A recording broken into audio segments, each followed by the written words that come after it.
कृष्ण। आप सब लोग का स्वागत है भक्ति विभव कोर्स में। हम लोग स्टडी कर रहे हैं श्रीमद् भागवत महापुराण द्वितीय स्कंद अध्याय नंबर 2 हृदय में भगवान। तो हम लोग कल इस अध्याय में श्लोक नंबर आई थिंक 24 पे रुक गए थे, राइट?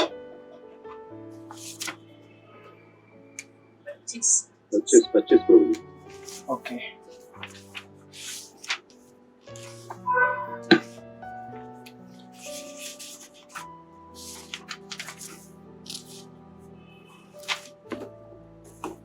ओके, तो हम लोग यहाँ पर अभी जैसे हमने कल डिस्कस किया, जो क्रममुक्त योगी है, क्रममुक्त यानी कि जो स्टेप बाय स्टेप जिसका मुक्ति हो रहा है, उसका हम यहाँ पे प्रोसेस देख रहे हैं। और पिछले कुछ श्लोकों में हमने देखा कि किस तरह से वह अनेक अनेक लोगों से अभी गुजरेगा। तो ये जो लास्ट श्लोक था, श्लोक नंबर 24 से उसने स्टार्ट किया 24, जहां से वो शुरुआत करता है। हे राजन, जब योगी सर्वोच्च लोक ब्रह्मलोक पहुंचने के लिए प्रकाशमान संपुष्णों द्वारा आकाश गंगा के ऊपर से गुजरता है, तो सबसे पहले वो जाएगा वैश्वानर लोक से, जहां वह सारे कल्मशों से परिशुद्ध हो सकता है, राइट? एंड देन उसके तत्पश्चात वो शिशुमार चक्र की तरफ जाता है।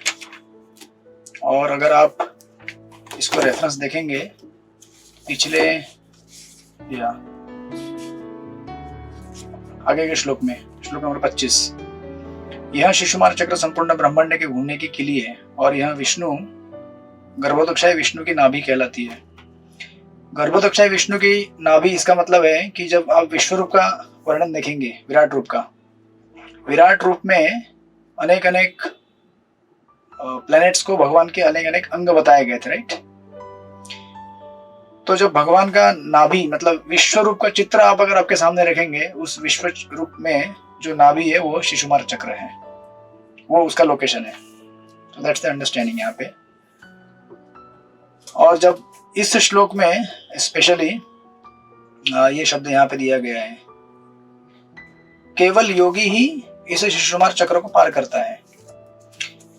जब आप इस अब ये जो शब्द इस्तेमाल किया गया केवल योगी, इसका मतलब ये है कि उसके नीचे जो लोग थे, यानी कि जितने भी नीचे के, अभी आपको मैंने स्ट्रक्चर दिया था प्लैनेटरी सिस्टम का, आपने पहले भी देखा होगा, नीचे से लेकर ऊपर तक टोटल 14 प्लैनेटरी सिस्टम्स। जब उसका जर्नी स्टार्ट होता है मिडिल प्लैनेट से, बीच में जो अर्थ है वहां से, राइट? वहां से जब वो अपना जर्नी स्टार्ट करता है, तो बहुत सारे जो जीवात्माएं, जो हमने कल डिस्कस किया था कि ऊपर के प्लैनेट में जाने के लिए आपको या तो मिस्टिक पावर चाहिए, मतलब मिस्टिक योगा, या फिर अध्यात्म के बल पे आप जा सकते हैं, या फिर आप पुण्य अर्जित करके जा सकते हैं। तो जो योगी है वो हेवनली प्लैनेट्स के पार क्रॉस करके आगे बढ़ जाता है, और बाकी जो लोग हैं उस हेवन या फिर उसके नीचे वाले प्लैनेट में, वो उधर ही रह जाते हैं। इसलिए ऐसे यहाँ पे कहा गया है कि केवल योगी ही इस शिशुमार चक्र को पार कर जाता है और वो महरलोक में पहुंच जाता है, राइट? दंडवत प्रणाम। और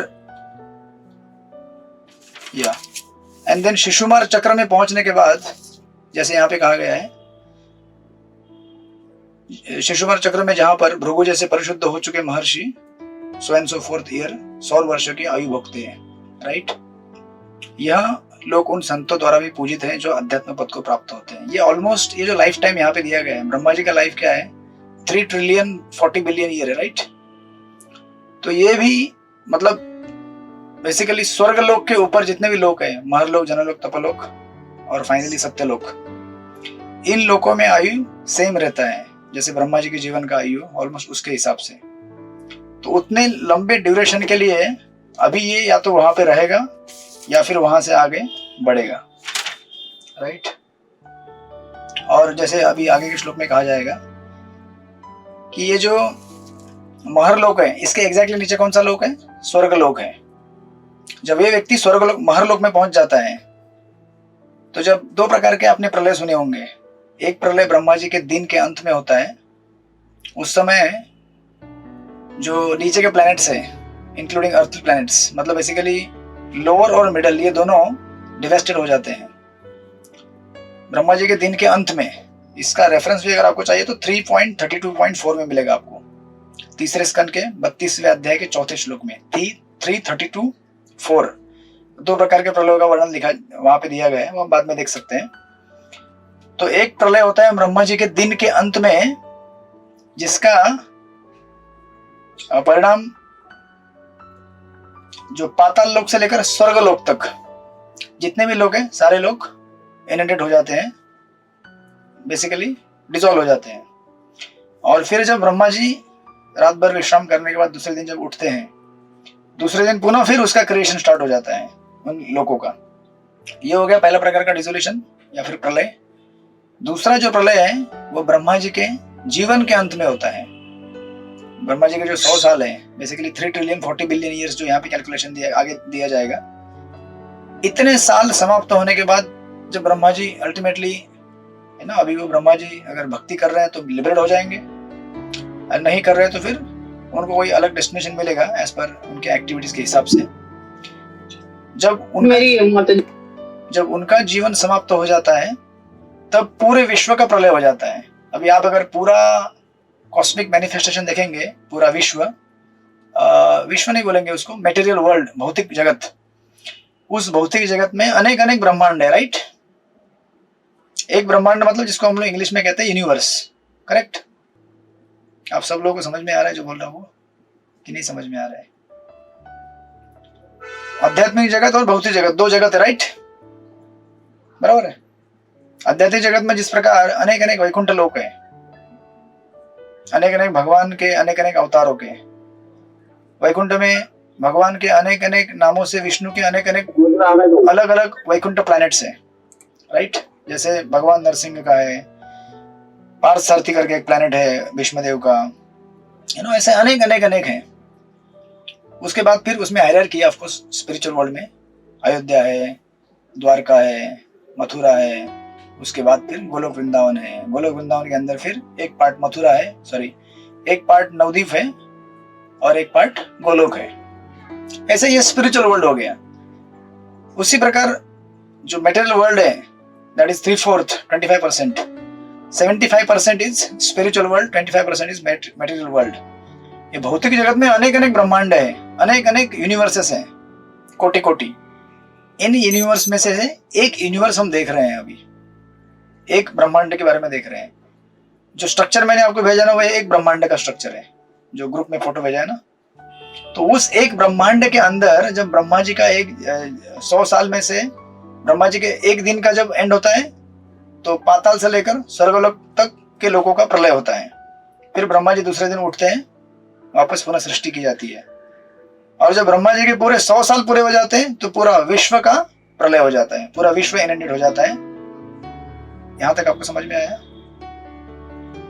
यानी कि प्रभु जी, एक दिन के बाद जब जो प्रलय होती है उसमें सिर्फ एक ब्रह्मांड का होता है और उसके बाद सभी ब्रह्मांड का होता है जब पूरी होती है प्रलय। हम अभी केवल एक ही ब्रह्मांड के बारे में देख रहे हैं। सब देखिए, एक ब्रह्मांड में जो क्रियाएं होती है और जो चीजें घटती हैं वही दूसरे ब्रह्मांड में घटती है, same copy. In the sense कि उसका जो सीक्वेंस है, अभी एक सैंपल लीजिए आप, एक ब्रह्मांड का एक सैंपल लीजिए। एक ब्रह्मांड के ऐसे अनेक कोटि कोटि ब्रह्मांड है पूरे विश्व भौतिक जगत में। उसमें से एक ब्रह्मांड लीजिए जिसके अंदर गर्भोदकशाही विष्णु गर्भोदक सागर में तैर रहे हैं, राइट, मतलब वहां पे शयन कर रहे हैं। और पूरा जो भौतिक जगत है उसका भी कारण सागर है, उसके ऊपर महाविष्णु शेषनाग पर लेटे हुए हैं। फिर ऐसे अनेक महाविष्णु के शरीर से, रोमकूप से ऐसे अनेक अनेक ब्रह्मांड बाहर निकलते हैं। उस ब्रह्मांड के अंदर महाविष्णु फिर अपने आप को विस्तार करके जाते हैं गर्भोदकशाही विष्णु के रूप में, और वो फिर वहां भी पानी रहता है आधा, है ना, पूरे ब्रह्मांड के अंदर। ये नारियल का आपने देखा है ना, जैसे नारियल में आधा पानी होता है और आधा एयर रहता है। तो वहां भी गर्भोदकशाही विष्णु उसी प्रकार शयन करते रहते हैं। और गर्भोदकशाही विष्णु जी के नाभि से कमल निकलता है, उस कमल नाली, वो पूरा आपको आएगा आगे डिस्कशन। उनके यही तो सब्जेक्ट मैटर है पूरा अपना क्रिएशन का। उनके नाभि से कमल निकलता है, उस कमल के टॉप के ऊपर ब्रह्मा जी जन्म लेते हैं। और जो कमल का नाल है वो पूरा क्या है, 14 भुवन है, राइट। अभी इतना समझ लीजिए आप। तो एक ब्रह्मांड मतलब जहां पर ब्रह्मा जी और ये पूरा विश्व है, राइट। जो स्ट्रक्चर मैंने आपको भेजा अभी, इतना समझ में आया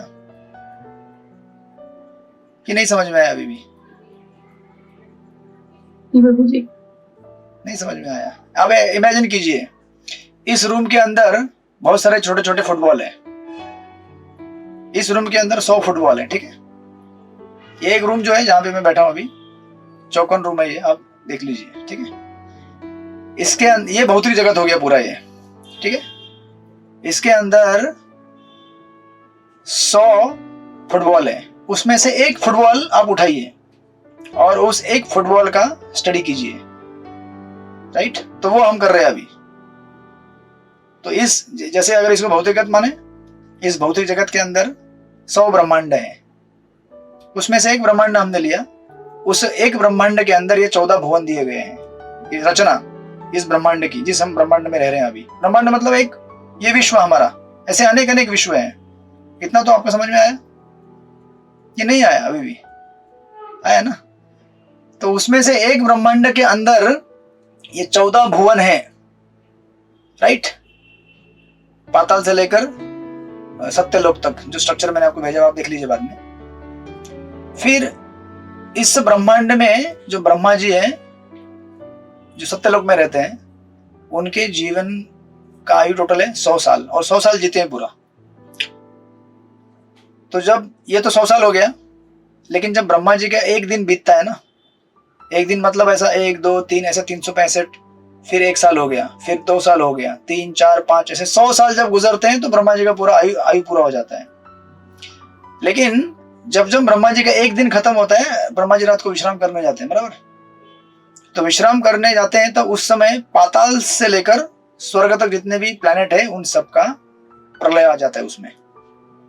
वो पहला प्रकार का प्रलय है, फर्स्ट डिसोल्यूशन। और दूसरा प्रलय ब्रह्मा जी के पूरे जीवन के 100 साल पूरे होने के बाद पूरा जो ब्रह्मांड है वो पूरा ब्रह्मांड नष्ट हो जाता है। ये ऐसे 2 प्रलय हैं। Is it clear? ठीक है। मतलब मुझे एक दिन के जो प्रलय होती है वो सिर्फ एक फुटबॉल की हुई, यानी एक ब्रह्मांड की ना? सेम जो एक फुटबॉल या फिर एक ब्रह्मांड के अंदर हो रहा है, सेम चीजें दूसरे ब्रह्मांड के अंदर भी होती है, तीसरे होती है। हर 100 इयर्स के बाद वो सारे के सारे फुटबॉल, सारे के सारे फुटबॉल मतलब हर ब्रह्मांड में अपने अपने ब्रह्मा जी चल रहे हैं, बराबर।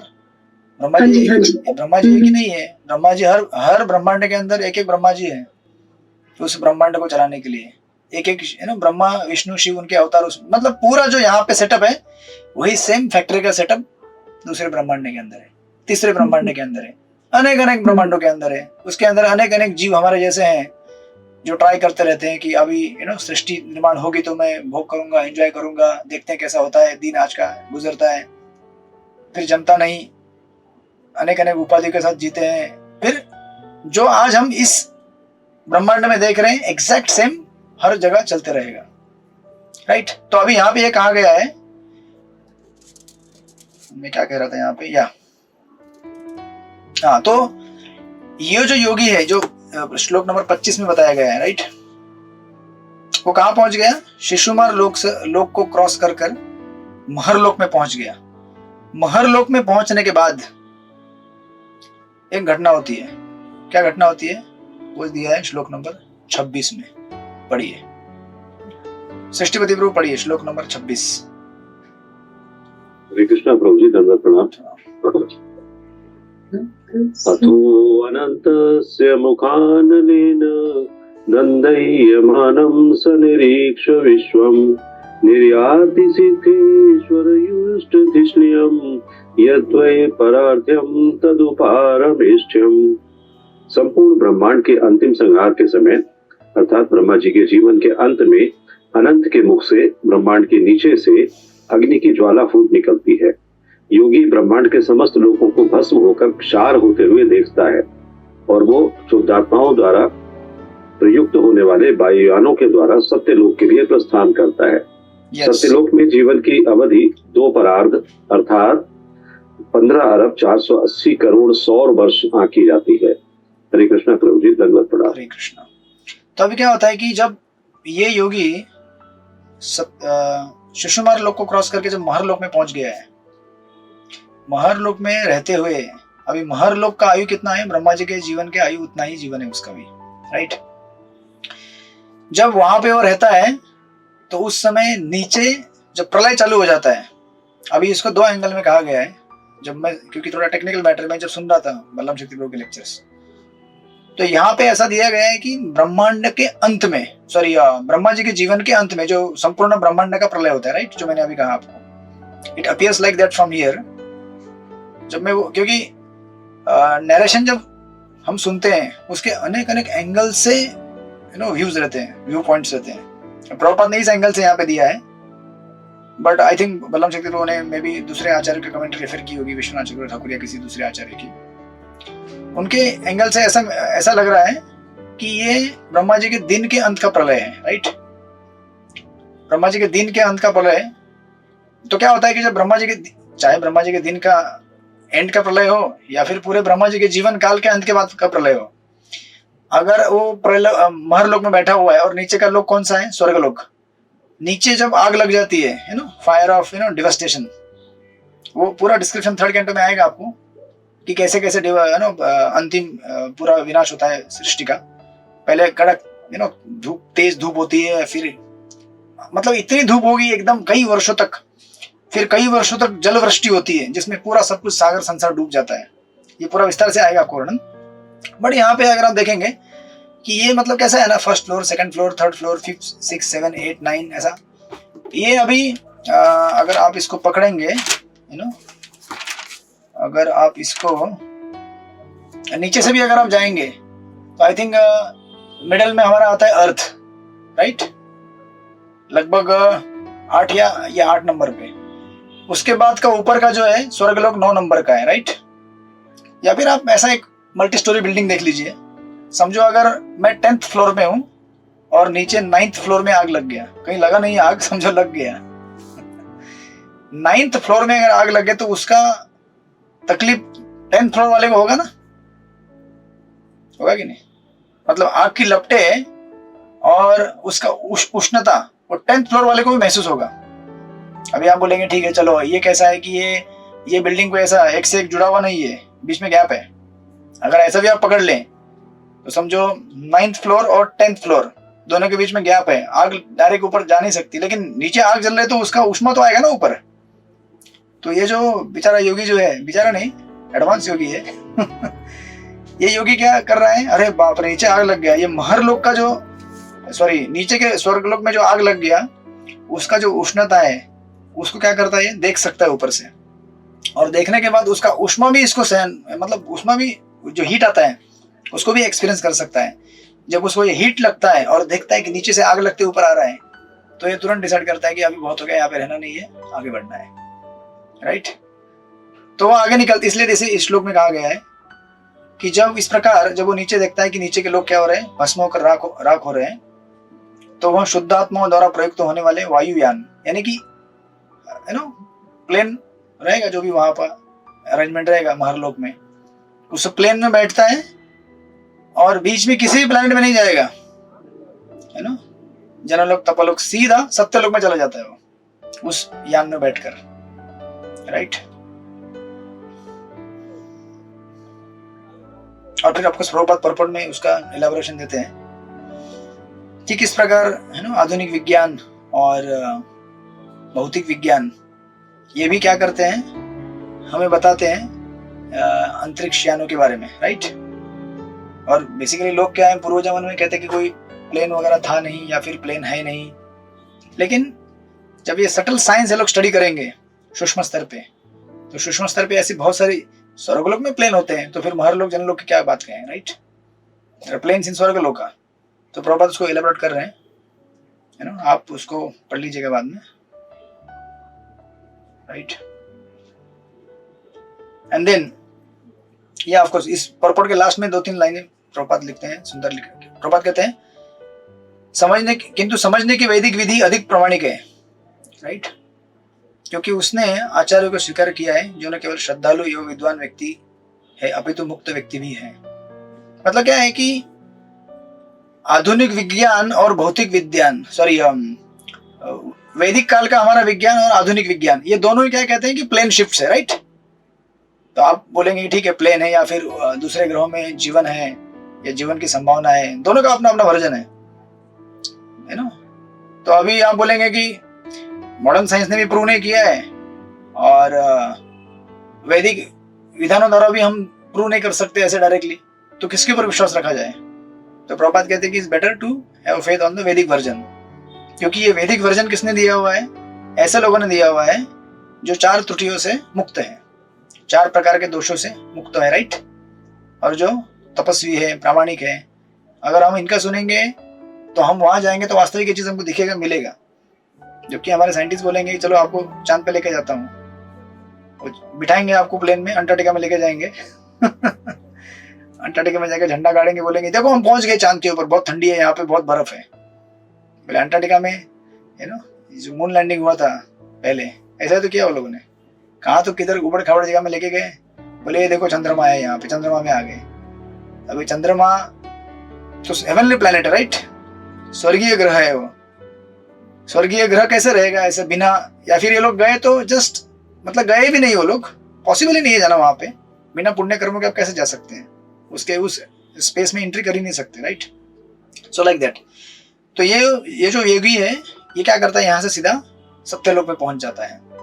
सत्यलोक में पहुंचने के बाद अभी वहां पे क्या देखेगा, ये श्लोक नंबर 27 पढ़िए। कन्हैया प्रिय माता जी पढ़िए श्लोक नंबर 27। हरे कृष्णा प्रभु जी, दंडवत प्रणाम। ना यत्रुशोको ना जरा न मृत्यु ना आर्ति ज्योति दुखे कुशस्ति यत् चित्त तथा अदा कृपा अतिनम विदाम दुरंत दुख प्रवाह अनुदर्शना। सत्सलोक में ना तो शोक है, ना बुढ़ापा, ना मृत्यु, वहाँ किसी प्रकार की वेदना नहीं है, जिसके कारण किसी तरह की चिंता भी नहीं है। हाँ, कभी कभी चेतना के कारण उन लोगों पर दया उमड़ती है जो भक्ति योग से अवगत न होने से भौतिक जगत के दुर्लभ कष्टों को भोग रहे हैं। हरे कृष्ण प्रभु। हरे कृष्ण। तो सत्यलोक में कैसा वातावरण है, इसका वर्णन यहाँ पे दिया गया है। अगर आप सत्यलोक में जाएंगे तो आपको ये चीज देखने को मिलेगी। वहां पे क्या है, न शोक है, न बुढ़ापा, न मृत्यु। तो आप बोलेंगे अरे ये तो भौतिक जगत के अंदर आ गया, इसमें मृत्यु कैसे नहीं है। सत्यलोक भी भौतिक जगत के अंदर ही है, ब्रह्मांड के अंदर ही है, और ये ब्रह्मांड भी क्या है, भौतिक जगत के अंदर है, राइट। जो पूरा भौतिक कॉस्मोस है उसके अंदर एक ब्रह्मांड है, उस एक ब्रह्मांड के अंदर ये लोक है। तो basically it's a relative reference. जैसे आप कहते हैं ना कि स्वर्ग में जो व्यक्ति जाता है अमर हो जाता है, बराबर। तो अमर क्यों कहते हैं उसको, क्योंकि लाइफ ड्यूरेशन बहुत लंबा है, इसलिए अमर कहते हैं। ऐसा नहीं कि वो अमर हो गया वहां जाके। उसी प्रकार यहाँ पे जब इनका अनुवाद किया गया है और यहाँ पे लिखा गया है सत्यलोक में न तो शोक है, न बुढ़ापा, न मृत्यु, कहने का तात्पर्य यह है कि लाइफ इज सो लॉन्ग, इतना लॉन्ग ड्यूरेशन है compare to earth and other planets, कि मृत्यु ना के बराबर है, right. And then of course फिर यहाँ की और दूसरी विशेषता क्या है कि इस लोक में किसी भी प्रकार की वेदना नहीं है, कोई चिंता नहीं है, कोई टेंशन नहीं है, कोई डिप्रेशन नहीं, कोई एंजाइटी नहीं, एकदम आदमी क्या है, टेंशन फ्री है। वहां पे केवल एक ही टेंशन है। क्या टेंशन है, आप देखेंगे अनुवाद में लिखा है, कभी कभी चेतना के कारण उन लोगों पर दया उमड़ती है। ये थोड़ा हिंदी में अनुवाद थोड़ा टेढ़ा मेढ़ा हो जाता है कभी कभी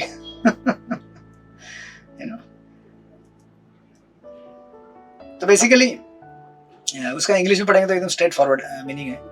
अर्थ यह है कि वहां पे रहने वाले जो निवासी हैं सत्यलोक या ब्रह्मलोक के, उनको केवल एक ही दुख होता है जब वो नीचे देखते हैं, नीचे के जो लोक हैं, स्पेशली महरलोक के नीचे जो लोक हैं, स्वर्गलोक और नीचे के पृथ्वी तल, तल वितल सरातल, नीचे जाएंगे आप, इन सारे लोगों के दुख को देखकर, उनकी पीड़ाओं को, कष्ट को देखकर उन्हें दुख होता है। बस यही कष्ट है और कोई कष्ट है नहीं वहां पे। कितना अच्छा कष्ट है तो ये व्यक्ति, ये जो हमारा योगी है ना, आपका जो भी फेवरेट योगी है, वो वहां तक, यहाँ तक पहुंच गया अभी, राइट। और ये किसका वर्णन हो रहा है, आप पुनः पुनः इसको रिकनेक्ट कीजिए।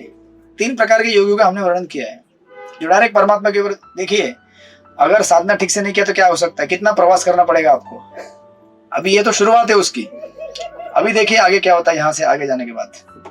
मतलब एक पहला हमारा था, सबसे पहला जो परमात्मा के ऊपर ध्यान करके सीधा मुक्ति प्राप्त करता है। दूसरा विराट रूप के ऊपर ध्यान करता है, फिर शुद्ध होकर परमात्मा के ऊपर ध्यान करता है, फिर निकल जाता है। तीसरा जो विराट रूप के ऊपर ध्यान करता है लेकिन पवित्र शुद्ध नहीं हो पाता है, वो कहता है कि यार परमात्मा के ऊपर ध्यान करने के लिए कैपेसिटी नहीं है, विराट रूप के ऊपर ध्यान करते रहता हूँ। ऐसे योगी के लिए फिर ये क्रम मुक्ति है, जो शुद्ध होने के बाद फिर पहले अपना स्थूल शरीर छोड़ देगा, स्थूल शरीर छोड़ने के बाद फिर अपना सूक्ष्म शरीर लेकर इन सारे लोकों से यात्रा करते करते करते करते करते पृथ्वी से निकला है नो, अनेक अनेक ये सब जो हमने पहले पढ़ा, शिशुमार लोग, ये सब चीजों को, ध्रुव लोग, वो सब क्रॉस करते करते करते सत्यलोक पर तक पहुंच गया ये। अभी सत्यलोक में पहुंचने के बाद उसने यहाँ पे देखा कि यहाँ पे तो ऐसी सिचुएशन है नो, यहाँ पे कोई मृत्यु नहीं है, कोई जरा नहीं है, मृत्यु इन द सेंस की बहुत लॉन्ग ड्यूरेशन है लाइफ का, and it's very beautiful place to stay here, right. तो अभी क्या होता है, यहां से ये व्यक्ति अगर चाहे तो यहां रह सकता है, क्योंकि यहां से निकलने के बाद इसको मुक्ति मिलने वाली है, गारंटी है। सत्यलोक में जब ब्रह्मा जी के साथ अगर रहेगा पूरे ब्रह्मा जी के जीवन काल तक, ब्रह्मा जी का जीवन काल समाप्त होने के बाद जब यहां से निकलेगा ब्रह्मा जी के साथ, ये भी मुक्त हो जाएगा। चाहे तो ये यहाँ रह सकता है क्योंकि बहुत अच्छा वातावरण है, कोई टेंशन है नहीं, अपना वक्त जो भी साधना रहेगा उसका करता रहेगा, भक्ति करता रहेगा। और अगर चाहे तो वो सोचेगा आई थिंक बहुत हो गया, मैं रह गया यहाँ पे, अभी क्या करूँ यहाँ पे रह के, मुझे आगे जाना है, लेट मी गो अहेड, वो आगे भी जा सकता है, राइट। लेकिन ये जो प्रक्रिया है अभी यहाँ से आगे जाने की बड़ी कॉम्प्लिकेटेड है, बड़ी जटिल है नो, जिसका वर्णन अभी श्लोक नंबर 28 से किया जाएगा, राइट। तो अभी ऑफकोर्स आप लोग इस परपट को पढ़ लीजिएगा, क्योंकि मुझे वो आगे कवर करना है। परपट के 1-2 पॉइंट्स हम लोग पढ़ते हैं।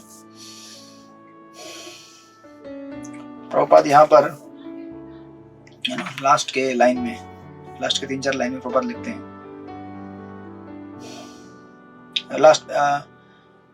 लास्ट पैराग्राफ के लास्ट 4-5 लाइन में प्रभुपाद लिखते हैं, तब या जब ब्रह्मांड विनष्ट होता है या चाहे हम अंतरिक्षान से जाए या फिर हम वैदिक कर्मकांडों के विधियों से पहुंचे इन लोकों में, राइट, कैसे भी हम पहुंचे, लेकिन क्या होगा, प्रभुपाद कहते हैं तब भौतिकवादी सुख की सारी योजनाएं जैसे कि तैसे धरी रह जाएंगी। क्यों? क्योंकि सब कुछ नष्ट हो जाएगा। इसलिए बुद्धिमान मनुष्य भगवत धाम वापस जाने की योजना बनाता है। ऐसा बुद्धिमान व्यक्ति भौतिक अस्तित्व के सभी तापों, जन्म, मृत्यु, जरा, व्याधि को पार कर जाता है। वह वास्तव में इसलिए सुखी रहता है क्योंकि उसे संसार की एक भी चिंता नहीं घेरती, अपितु वह दयालु होने के कारण उन भौतिकवादी लोगों के लिए दुखी रहता है जो कष्ट भोग रहे हैं। और इस प्रकार से वह कभी कभी ऐसे लोगों को भगवत धाम वापस जाने की आवश्यकता का उपदेश देने के लिए उनके समक्ष आता है, राइट। तो प्रभुपाद हमारे लिए पैरेलल दे रहे, डिवोटी भी इस प्रकार फील करता है। सारे प्रामाणिक आचार्य भगवत धाम वापस जाने की हकीकत का उपदेश देते हैं और लोगों को सचेत करते रहते हैं कि ऐसे स्थान में सुख खोजने की कई योजना न बनाए जहां सुख की कोरी कल्पना है। इवन हम लोग अगर सत्यलोक ब्रह्मलोक में भी अगर जाकर बैठ जाएं, लेकिन अगर हम लोग वहां से आगे बढ़ने के लिए भक्त नहीं बने तो हम जब प्रलय हो जाएगा उसके साथ हम लोग भी नष्ट हो जाएंगे, यानी कि हमको वापस पुनः जन्म लेना पड़ेगा भौतिक जगत में। तो इसलिए ब्रह्मा जी के लोक से लेकर पाताल लोक तक ये भौतिक जगत पूरा क्या है, टेम्पररी है, राइट। ऊपर आपको लंबा लाइफ ड्यूरेशन दिखेगा, बट कितना भी लंबा होने दो, सनातन काल की तुलना में छोटा ही है ना। हम लोग क्या है कि बिना किसी स्टैंडर्ड रेफरेंस के सोच रहे थे कि बहुत लंबा लाइफ है। अभी भी हम लोग मनुष्य जीवन में हमको लगता है बहुत लंबा लाइफ है, कुछ लंबा लाइफ नहीं है। कैसे गुजरेगा टाइम आपको पता नहीं चलेगा, राइट। कैसे 25-30 मिनट गुजर गए हमको पता नहीं चला अभी।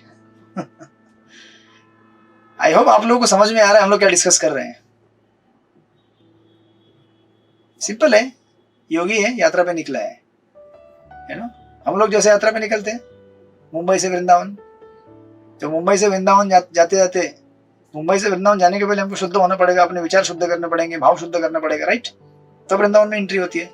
इसी प्रकार योगी अपने आप को शुद्ध करते करते करते करते अनेक लोगों में उस लोक की, अब देखिए जब जब ये ट्रेवल कर रहे हैं ना, तो जैसे अभी महर लोक में पहुंच गया तो महर लोक के जगह को एंजॉय कर लेगा और फिर उस एंजॉयमेंट टेंडेंसी को वहीं छोड़ देगा और उससे संबंधित जो सूक्ष्म शरीर उसका जो था कनेक्टेड वो भी वहीं छोड़ देगा और आगे निकलेगा। तो अपनी उपाधियां छोड़ते छोड़ते छोड़ते छोड़ते आगे जा रहे हैं। अभी जब यहां से आगे बढ़ता है वो श्लोक नंबर 27 के बाद है ना 28, अभी सत्यलोक में पहुंचने के बाद है ना इसको क्या करना है, अभी आगे नहीं। सत्यलोक क्या है, बेसिकली एंड है ब्रह्मांड का, राइट। अब अगर ब्रह्मांड का स्ट्रक्चर देखेंगे तो ब्रह्मांड का क्या है, वो अंतिम छोर है। लेकिन ब्रह्मांड या फिर जैसे फुटबॉल होता है, फुटबॉल को भी क्या है, कवर है ना, कवर रहता है ना, तो ब्रह्मांड को भी कवर है। किसका कवर है ये देखेंगे अभी उसको वो कवर क्रॉस करके बाहर जाना है, राइट। उस कवर को भेद के बाहर निकलना है, तब जाके ब्रह्म ज्योति में जाने के लिए वो वहां से मुक्त हो जाएगा, तब तक मुक्त नहीं होगा। यानी कि ये जो प्रक्रिया है मुक्त होने की बड़ी जटिल है। सुखदेव गोस्वामी जो भागवत में सब बता रहे हैं, साथ में हमको साक्षात्कार भी दे रहे हैं आपको कर्म मुक्ति करनी है या सीधा भगवान का नाम लेकर हरे कृष्ण कृष्ण कृष्ण हरे हरे, हरे राम राम राम हरे हरे। आपको पता भी नहीं चला भगवान कब लेके गए आपको भगवत धाम में। खुद के एंडेवर से करेंगे तो इतना तकलीफ होता है। देखिए है ना, ये जो भी हो रहा है ये खुद के एंडेवर से कर रहा है ना योगी। एक एक लेयर को एक एक प्लेनेट को एक एक चीज को भेजते जा रहा है। अभी आप सोचिए कितना, मतलब इतने अनेक अनेक जगहों से पास होते समय हम में से कितने लोग कितने फिल्टर होते जाएंगे, विचार कीजिए कितना फिल्टर होगा। जैसे वो आपका एंट्रेंस एग्जाम रहता है ना, तो कुछ लोग एंट्रेंस एग्जाम में फेल हो जाते हैं, उसके बाद कुछ लोग आगे इंटरव्यू में फेल हो जाते हैं, कुछ लोग एग्जाम में फेल हो जाते हैं। ऐसे करते करते करते करते करते करते कोई स्वर्गलोक में पहुंच गया, अरे अच्छा लग रहा है यहाँ पे, वहीं रुक गया। कोई आगे पहुंच गया है ना मरलोक में, बोला यार बहुत अच्छा लग रहा है यहाँ पे, क्योंकि स्वर्ग की तुलना में वहां तो बड़ा आनंद है, पृथ्वी की तुलना में तो और आनंद है, बोला यहीं पे रुक जाता हूँ। कोई सत्यलोक में पहुंच गया, बोला अरे यहाँ तो इटर्नल लाइफ है यार, ब्लिसफुल लाइफ है, वहीं पे रुक गया। इस प्रकार ये अनेक अनेक अनेक अनेक है ना, बेसिकली जब हम खुद के ऊपर लेते हैं कि मैं खुद से चलूंगा, तो ये प्रॉब्लम होता है। कितनी परीक्षाएं, कितने गेट आपको क्रॉस करने पड़ेंगे। और अगर आपने डिसाइड किया है कि चलो भाई कोई यात्रा लेके जा रहा है वृंदावन में, है ना, दूसरा ग्रुप लेके जा रहे हैं, मुझे क्या करना है, टिकट काट के उस गाड़ी में बैठना है चुपचाप। फिर वो गाड़ी का इंचार्ज जहां लेके जाएगा, जैसे लेके जाएगा, वो वृंदावन पहुंचा देगा आपको। चुपचाप गाड़ी में बैठे रहो, जपा करते रहो, प्रसाद लो, भागवतम पढ़ो, कीर्तन करो, कथा सुनो, एंजॉय करो, और आपको पता भी नहीं चलेगा वृंदावन आ गया, वृंदावन आ गया। और आप खुद अगर बनना चाहते हैं मैनेजर अपनी यात्रा का, तो आपको पता है यात्रा कैसे करना होता है। पेट्रोल खत्म हो गया, डीजल खत्म हो गया, अगला प्लान क्या है, अगला क्या है, हजारों एंजाइटी आपको पकड़ के रखनी पड़ेंगी। तो चैतन्य महाप्रभु दे रहे हैं वो कितना दुर्लभ चीज है, वो आपको इस कंपैरिजन करने से मालूम पड़ेगा। यू नो, ये कितना सिंपल प्रोसेस और आनंद वाला प्रोसेस में भी इंजॉयमेंट है, यू नो, एंजॉय करते करते जाओ भगवत धाम। और ये व्यक्ति देखो अभी यहाँ से दिखेगा आपको, श्लोक नंबर 28 से। काशीनाथ प्रभु आप कुछ पूछना चाहते हैं, पूछिए फटाफट। तो मैं ये कह रहा था प्रभु जी, अगर हम अकेले तो वैसे भी खुद का हवाई जहाज शुरू उड़ाना पड़ेगा, ये बात तो है आपकी बात बिल्कुल, तो हमें किसी के अंदर में चलना पड़ेगा। तो इसका देखा जाए तो ये आसक्ति होगी, क्योंकि जब शरीर छूटेगा, आत्मा जाएगी, तो बीच में तो वो आएंगे भाई, तो लोग हम तो आते हैं, हमें मिलते हैं, तो वो आसक्ति होगी भी। आसक्ति अगर हमारे स्वरूप से व्यक्ति में आ गई तो ठीक है, अदरवाइज कोई सा भी बीच में लोग आ गए और उसमें हमने अच्छा लगा तो फिर रुक गए, फिर हमारी वो। लेकिन यहाँ पे फायदा है ना, हमारा डिवोटी साथ में चल रहा है ना हमारे। यहाँ पे योगी बेचारा अकेला चल रहा है, कहीं लिखा है क्या योगी उसके साथ में और कोई योगी है करके? नहीं ना, ये योगी अपनी यात्रा में है। हो सकता है वो दूसरे भी योगी चल रहे हैं, लेकिन हर कोई सोच रहा है कि मैं अपनी इंडिपेंडेंट यात्रा में हूँ। मतलब वृंदावन के लिए 100 लोग चल रहे हैं।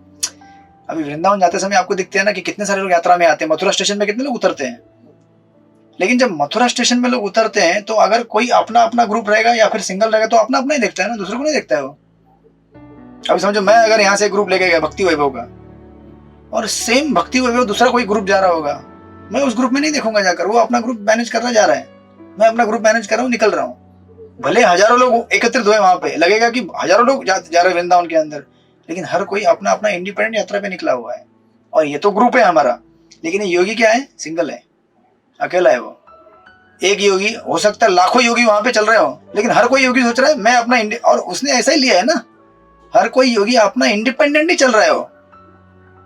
तो क्या होता है कि अगर योगी रुकना चाहेगा तो रुक जाएगा किसी प्लेनेट में, लेकिन हम जब चल रहे हैं ग्रुप में भक्तों के साथ में, अगर आप रुक भी गए तो हम आपको पकड़ लेंगे। आप बोले नहीं अच्छा लग रहा है यहाँ पे, थोड़ा रुक जाता हूँ। बोले कहाँ रुक रहे हो, मथुरा स्टेशन में रुकना नहीं है हमको, वृंदावन में वहां पे बरसाना पैलेस होटल इंतजार कर रहे हैं, वहां पे चलो। बराबर ना? डिवोटी आपको बोलेंगे हाँ क्या बोल रहे हैं? पर जी वो बात बिल्कुल ओके है, बिल्कुल सही है। बस मैं ये कह रहा हूँ जब हमारे शरीर से जब आत्मा निकलती है, इस शरीर से जब आत्मा निकली, आत्मा के संग तो कोई और नहीं होता, क्यों नहीं होता? अकेली ही ऊपर जाएगी। जब आत्मा आपके शरीर से निकलेगा तो आपके साथ आपके गुरु हैं। कैसे भूल गए आप गुरु को? जब गुरु ने उत्तरदायित्व लिया है आपका कि मैं आपको भगवत धाम पहुंचा के रहूंगा, तो कैसे गुरु छोड़ सकते हैं आपको अकेले? और आपके साथ जो भगत लोग हैं वो कैसे छोड़ सकते हैं आपको? जब आपने किसी वैष्णव का सेवा किया होगा, राइट, और उस वैष्णव ने ब्लेसिंग दिया होगा, तथास्तु आप भगवत धाम जाओ, मैं आपको हेल्प करूंगा, प्रार्थना करूंगा, कैसे आप अकेले हैं? फिर आपके साथ उन भक्तों की प्रार्थनाएं हैं, आपके साथ गुरु महाराज हैं, आपके साथ आपके शिक्षा गुरु, दीक्षा गुरु, पथप्रदर्शक गुरु, ये सारे लाइन से लगे हुए हैं। आपके साथ गौर निताई लगे हुए हैं, चैतन्य महाप्रभु और नित्यानंद प्रभु, वो दोनों खड़े हैं साइड में गार्ड बनकर। आपके साइड में राधा रानी खड़ी है, सखियां खड़ी हैं, कृष्ण खड़े हैं, पूरा गोलोक वृंदावन नवदीप धाम आपको घेर के बैठा हुआ है। इसको पहुंचाना है ऊपर तक, कैसे छूट सकते हैं आप अकेले? आप अकेले नहीं है, राइट? इसीलिए कहा जाता है ना, इसी सारे शास्त्रों का निचोड़ अंतिम में क्या है? भक्तों के ऊपर आश्रित हो। ये क्यों कहा जाता है? ये सब आप डिस्क्रिप्शन जब पढ़ते हैं, सुखदेव गोस्वामी ऐसे ही नहीं नैरेट कर रहे इन चीजों को, और प्रभुपाद परपट में बार बार हमें भक्ति योगी के एंगल से क्यों बताते हैं? यही समझाने के लिए कि भक्ति योग के ऊपर डिपेंड रहो, भक्ति योग के ऊपर डिपेंड रहो, राइट? अब अकेले नहीं, टेंशन मत लीजिए। बशर्ते आप अपने गुरु के चरणों को धारण करके, जो कि आपने फोटो में धारण करके रखा है। बशर्ते हम गुरु वैष्णव इनके चरणों को। अभी सर्वमंगल प्रभु, आप ट्रेन में है कि प्लेन में है कि टैक्सी में है, मुझे पता नहीं चल रहा है। क्या आप अपने ब्रह्मांड में है? अब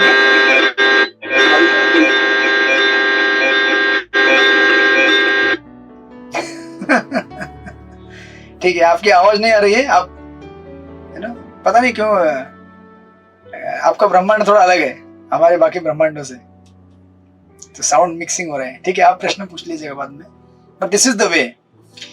इसलिए देखिए, ये जो योगी अकेला बेचारा ट्रैवल, अकेला नहीं है वो, उसके साथ लाखों योगी रहेंगे, लेकिन उसने क्या सोचा है कि मैं इंडिपेंडेंट हूं, मैं दूसरे किसी योगी से सलाह नहीं लूंगा। ये तो होता है ना अष्टांग योगी, जंगल में तपस्या करते हैं ये लोग, अष्टांग योगी। आप राधानंद महाराज का जर्नी पढ़ेंगे, जर्नी होम, या फिर महाराज हिमालय में रह के आए हैं, वो योगी मतलब जो वो मतलब ऐसा रहता है कि ये मेरा गुफा है, ये तेरा गुफा है, ये गुफा में मैं, मतलब योगी है, तपस्वी है, लेकिन अहंकार जब तक नहीं जाएगा तब तक क्या है, वो तेरा मेरा उस अंत तक भी चलता रहेगा, खत्म नहीं होगा वो। तो लोग अपने अपने गुफाएं रहते हैं, ये मेरा गुफा है, तेरा गुफा है, ये मेरा एरिया, तेरा एरिया है। योगी है लेकिन फिर भी क्या करेगा बेचारा? अहंकार को नष्ट करने के लिए सत्संग चाहिए, भगवत भक्तों का संगत चाहिए, तब अहंकार नष्ट होता है। अकेले में अहंकार नष्ट नहीं होता है। इसीलिए ये लोग जब लाखों योगी हैं, ट्रैवल कर रहे हैं, आप इन्विजन कीजिए, लेकिन अपने में क्या अकेले बेचारे, कोई उनका साथ नहीं है। क्यों साथ नहीं है? खुद ने डिसाइड किया कि मैं अकेले हूँ। अगर ये बोलेगा दूसरे योगी को, भाई मेरा थोड़ा हेल्प करो ना, अगर मैं रुक जाऊँ ना उस लोक में, मुझे जरा आवाज देना, हाथ देना, बट उसने पहले बोल के नहीं रखा है, तो हर कोई योगी अपना अपना जर्नी कर रहा है, that's the problem. Of course यहाँ जब भागवत में स्टडी कर रहे हैं आप, मतलब उस योगी को आगे बढ़ाते रहिए, लेकिन ये मार्ग ऐसा है अष्टांग योग का, या फिर इन यांत्रिक विधियों का, राइट? तो खैर, अभी इस योगी को क्या करना है, इसको अभी भेदना है 7 कवर्स को ब्रह्मांड के। अभी ये पृथ्वी से लेकर सत्यलोक तक पहुंच गया, सत्यलोक से अभी इसको ब्रह्मांड के 7 कवर भेद के बाहर निकलना। कैसे निकलेगा देखिए, श्लोक नंबर 28 पढ़िए, चित्रलेखा सखी माता जी पढ़िए, श्लोक नंबर 28। श्लोक नंबर प्रणाम प्रभु। तथा विशेषं प्रतिपत्ति निर्भयास्तेनात्मनापो नल मूर्तिरत्वरन् ज्योतिर्मयो वायुपेत काले वायात्मनाखं बृहदात्मलिंगम. भक्त सत्यलोकी पोहोचल्यानंतर स्थूल शरीरासारख्या दिसणाऱ्या शरीरात सूक्ष्म शरीराने निर्भयपणे समाविष्ट होण्याला विशेषत्वाने समर्थ होतो आणि हळूहळू एका मागून एक अशा जीवनाच्या अवस्था प्राप्त करून घेतो. तो प्रथम मृण्मय, नंतर जलमय, अग्निमय, तेजोमय, वायुमय अशा अवस्था मिळवीत शेवटी आकाश स्वरूपाला प्राप्त करतो. हरे कृष्णा. हरे कृष्णा. तो अभी फिलहाल आप ट्रांसलेशन देख के चक्कर मत खाइए कि क्या लिखा है, ठीक है. इसको हम लोग सिंपल भाषा में सिंप्लीफाई करेंगे. प्रभुपाद ने सिंप्लीफाई किया है, लेकिन हमको समझने के लिए एलैबोरेट उसका डिस्कशन स्टडी लगता है. तो ये जो योगी है बेसिकली, ये जो 28 नंबर श्लोक, 28, 29, 30, 31 श्लोक नंबर 31 में जाके इसका प्रोसेस पूरा हो जाएगा. तो काइंड ऑफ मैं आपको 31 नंबर के तक के श्लोकों का एक्सप्लेनेशन दे रहा हूँ. तो अगर आगे 10 मिनट भी लगे तो आप ये मत सोचिएगा कि श्लोक आगे क्यों नहीं बढ़ रहा है. 31 नंबर तक आगे बढ़ जाएगा, फिर केवल हमको अनुवाद पढ़ना है, प्रपट पढ़ना है. तो अभी क्या होता है कि ये जो योगी है, जब ये ब्रह्मांड के कवर तक पहुंच जाएगा. अभी ये ब्रह्मांड का कवर किन चीजों से बना हुआ है? ब्रह्मांड का कवर बना हुआ है बेसिकली पृथ्वी, जल, अग्नि, आकाश, वायु. ये 5 तत्व हो गए जो गीता में भगवान कहते हैं ना, भूमिर अप अन खन मन वायु बुद्धिर एवच अहंकार इत्यम में भिन्न प्रकृतिर अष्टधा. ये 8 प्रकार के एलिमेंट है, राइट. लेकिन आप अगर पढ़ेंगे तो आपको दिखेगा देयर आर 10 लेयर्स, राइट. कहाँ चला गया? यहाँ या आगे कहीं. तो आप बाद में उसको बाद में ये कर सकते हैं, बट बेसिकली ये उसके कवर हैं अनेक. अभी आप जस्ट ध्यान दीजिए, अगले 10 मिनट के लिए शांति से ध्यान दीजिए कि ये क्या चीज है, राइट. परपोर्ट में आप बाद में ढूंढ लीजिएगा या फिर उसको बाद में पढ़ लीजिएगा. तो अभी आप एक एक नंबर गिनते जाइए, ठीक है. देखिए, नंबर आपको यहां से गिनना है, फिर रिवर्स में गिनना है, ठीक है. ये गणितीय प्रक्रिया है, गणितीय नहीं, सिंपल है. अभी आप गिनते जाइए. सबसे पहले भूमि है, भूमि यानी कि अर्थ, नंबर 1. पृथ्वी हो गई. दूसरा है अग्नि, नंबर 2. तीसरा जल, पृथ्वी, जल, अग्नि, आकाश, वायु. एक के बाद एक 5 हो गए, बराबर. 1 2 3 4 5 मांगता तो आप लिख लीजिए.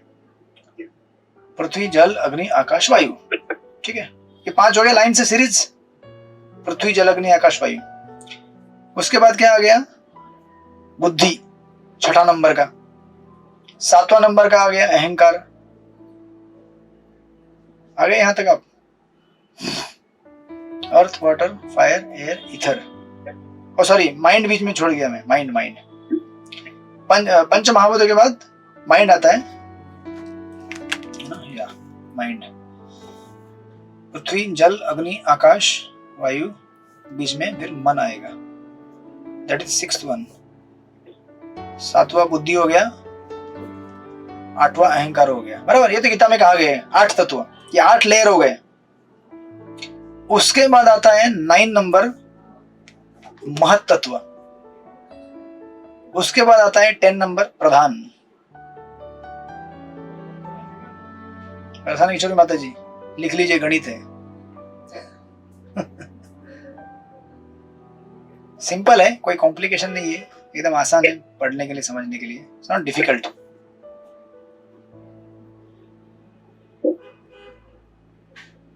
ठीक है. ये 10 लेयर है. पृथ्वी, जल, अग्नि, आकाश, वायु, मन, बुद्धि, अहंकार और महत्त्व और प्रधान. अभी क्या होता है ना कि ये एक एक लेयर जो है ना, जो पहला लेयर है, समझो अभी ये पृथ्वी का लेयर है. पृथ्वी के आगे वाला लेयर जल, वो पृथ्वी से 10 गुना अधिक मोटा है. फिर उसके आगे वाला लेयर पिछले वाले लेयर से और 10 गुना मोटा है. फिर उसकी वाला पीछे वाला लेयर उसके आगे वाले लेयर से और 10 गुना मोटा है. ऐसा 10 गुना सक्सेसिवली मोटा होते जाएगा. आप समझ रहे कि नहीं समझ रहे? राइट. तो अभी क्या होता है देखिए. अभी ये जो योगी है ना, सिंपल है. जब सबसे पहले पृथ्वी में एंट्री करेगा, पृथ्वी वाले लेयर में, जब ये पृथ्वी वाले लेयर में एंट्री करता है तो इसको एक शरीर मिलता है पृथ्वी वाला। ठीक है, अभी अगर आप लिखेंगे तो ऐसा लिखिए, एकदम कोड लैंग्वेज में लिखिए, पूरा लिखने की जरूरत नहीं है ना। जब ये अर्थ वाले यानी कि पृथ्वी वाले लेयर में एंट्री करता है, इसको अर्थली बॉडी यानी कि पृथ्वी का बॉडी मिलता है।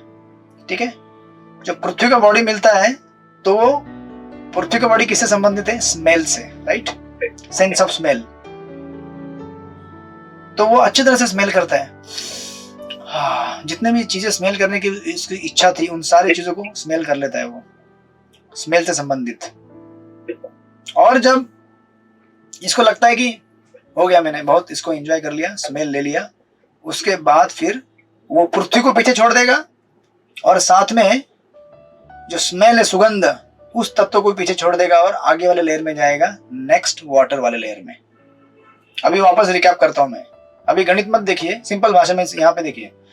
पृथ्वी में गया तो पृथ्वी वाला बॉडी उसको मिला, पृथ्वी वाले बॉडी में से उसको, पृथ्वी किससे संबंधित है? पृथ्वी गंध से संबंधित है, स्मेल। तो उसने स्मेल लिया, स्मेल लेने के बाद उसको पता चला ठीक है मैंने एंजॉय कर लिया, जितना टाइम उसको एंजॉय करना था स्मेल लेके एंजॉय कर दिया, फिर बोला बहुत हो गया, अभी आगे जाना चाहता हूं मैं। तो उसने फिर पृथ्वी को भी छोड़ दिया और गंध को भी छोड़ दिया और आगे पहुंच गया जल वाले पार्ट में। जल में जाने के बाद क्या होता है? उसको जलमय शरीर मिलता है उसको। ये तो फिर कॉपी होता जाएगा, अभी ये इक्वेशन है गणित का। जल में गया, जलमय बॉडी मिलेगा। जलमय बॉडी में क्या होता है? टेस्ट। पानी किससे संबंधित है?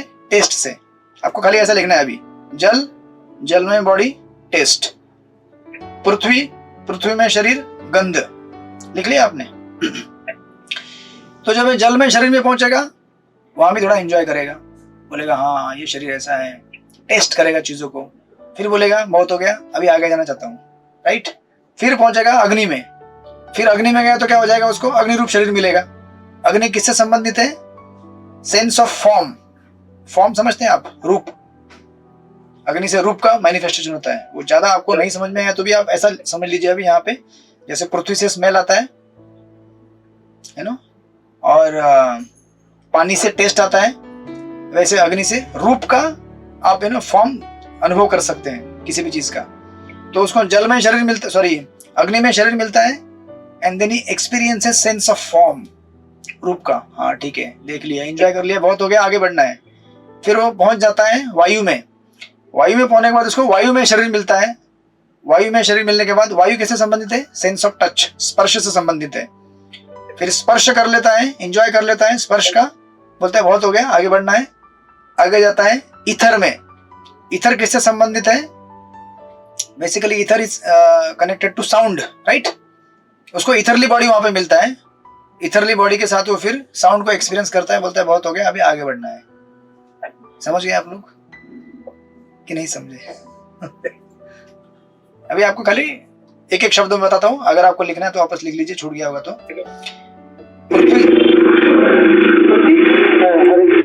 ये लो, अभी ये मोटरसाइकिल चला रहे हैं मोटरसाइकिल वाला बॉडी ले लिया इन्होंने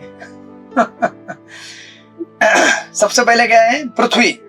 सिंपल 3 हमारे कॉलम आएंगे। पृथ्वी, मेरा क्या है, पीपीटी ऐसा हवा में रहता है। आप लोग बोलेंगे पीपीटी क्यों बनाते नहीं आप ये लेक्चर प्रिपेयर करने के लिए टाइम जाता है, पीपीटी बनाने का टाइम ले लिया तो फिर आपका क्लास पता नहीं कितने बजे चालू होगा। ऐसा आप समझ लीजिए और आपको अंडरस्टैंडिंग आ जाएगा। तो बेसिकली पृथ्वी, पृथ्वी से पृथ्वी में शरीर, उससे आता है आपका सेंस ऑफ स्मेल, बराबर। नंबर 2 जल, जल में शरीर, सेंस ऑफ टेस्ट। नंबर 3 अग्नि, अग्नि में शरीर, सेंस ऑफ फॉर्म, रूप का। और फिर आगे बाद में वायु, वायु में शरीर, सेंस ऑफ टच या फिर सेंस ऑफ स्पर्श। उसके बाद ईथर, ईथरली बॉडी, उसके बाद आएगा सेंस ऑफ साउंड।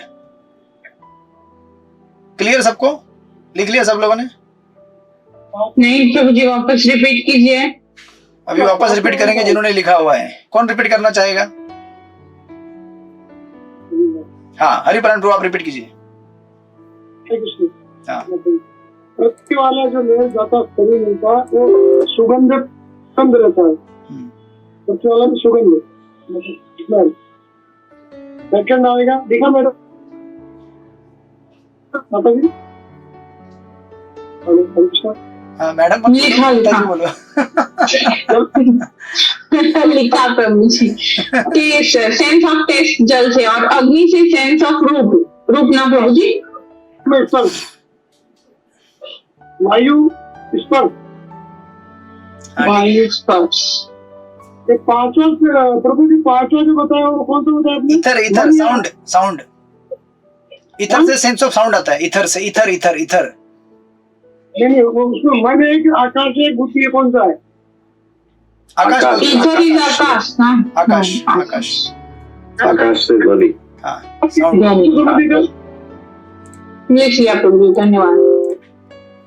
आकाश का आगे, आकाश का आगे, आकाश के आगे ध्वनि आएगा प्रभु जी, ध्वनि। आकाश में शरीर, ध्वनि आएगा। आकाश में शरीर से आप ध्वनि का अनुभव कर सकते हैं, ध्वनि को एक्सपीरियंस। आकाश में ध्वनि। तो बेसिकली क्या है, ये सारे क्या है, सेंस ऑब्जेक्ट्स है, राइट? सॉरी सेंस ऑब्जेक्ट नहीं, एक होता है तन मात्रा, एक होता है, ठीक है वो टेक्निकल अभी ज्यादा घुसेंगे तो आपको चक्कर आ जाएगा, बाद में जाएंगे हम लोग उसमें। बेसिकली ये चीजें हम अनुभव करते हैं, ठीक है? हम लोग स्मेल टेस्ट, सुगंध से अनुभव करते हैं और एंजॉय करते हैं, बराबर? स्पर्श से एंजॉय करते हैं, किसी रूप को देख के एंजॉय करते हैं, टेस्ट से एंजॉय करते हैं, साउंड से एंजॉय करते हैं। बेसिकली ये सारी एंजॉइंग जो मेंटेलिटी है उस एलिमेंट से एसोसिएटेड रहती है। जब उस लेयर को हम क्रॉस करते हैं उसके साथ उसको पीछे छोड़ देते हैं और आगे निकल जाते हैं। तो ये जो हमारा योगी है इस प्रकार है, पृथ्वी जल अग्नि आकाश वायु, पृथ्वी जल अग्नि आकाश वायु, इन 5 लेयर को क्रॉस करके अभी आगे वाले लेयर में पहुंच जाएगा। वो पीछे पीछे क्या छोड़ जाएगा, उसके जो प्रोपेंसिटीज थी सुगंध लेने की या टेस्ट करने की या रूप को देखने की या किसी चीज को स्पर्श करने की या कुछ सुनने की, ये सारी चीज पीछे छोड़ देता है, राइट? अभी यहां से वो आगे बढ़ता है, आगे नेक्स्ट लेयर कौन सा है? अहंकार, बराबर? सॉरी बुद्धि। मन। हाँ मन बुद्धि और अहंकार तीनों एक ही एलिमेंट आएंगे, ये अहंकार के अंदर ही आएंगे। वहां पे हमने डिवाइड किया है, बट अभी वो क्या करेगा, ये इतनी सारी जो चीजें हैं, क्योंकि देखिए मन बुद्धि, एक्चुअली ये सटल बॉडी एक ही बॉडी होता है, उसको डिवाइड किया है हमारे अंडरस्टैंडिंग के लिए, लेकिन यहाँ पे लेयर है, वो डेफिनेटली लेयर है उसका। तो जब चलो अभी आप ये पकड़ लीजिए कि वो क्या करेगा, मन और बुद्धि इसको भी क्रॉस कर लेगा और अहंकार में पहुंच जाएगा, ठीक है? योगी हमारा कहां तक पहुंच गया? अहंकार तक पहुंच गया।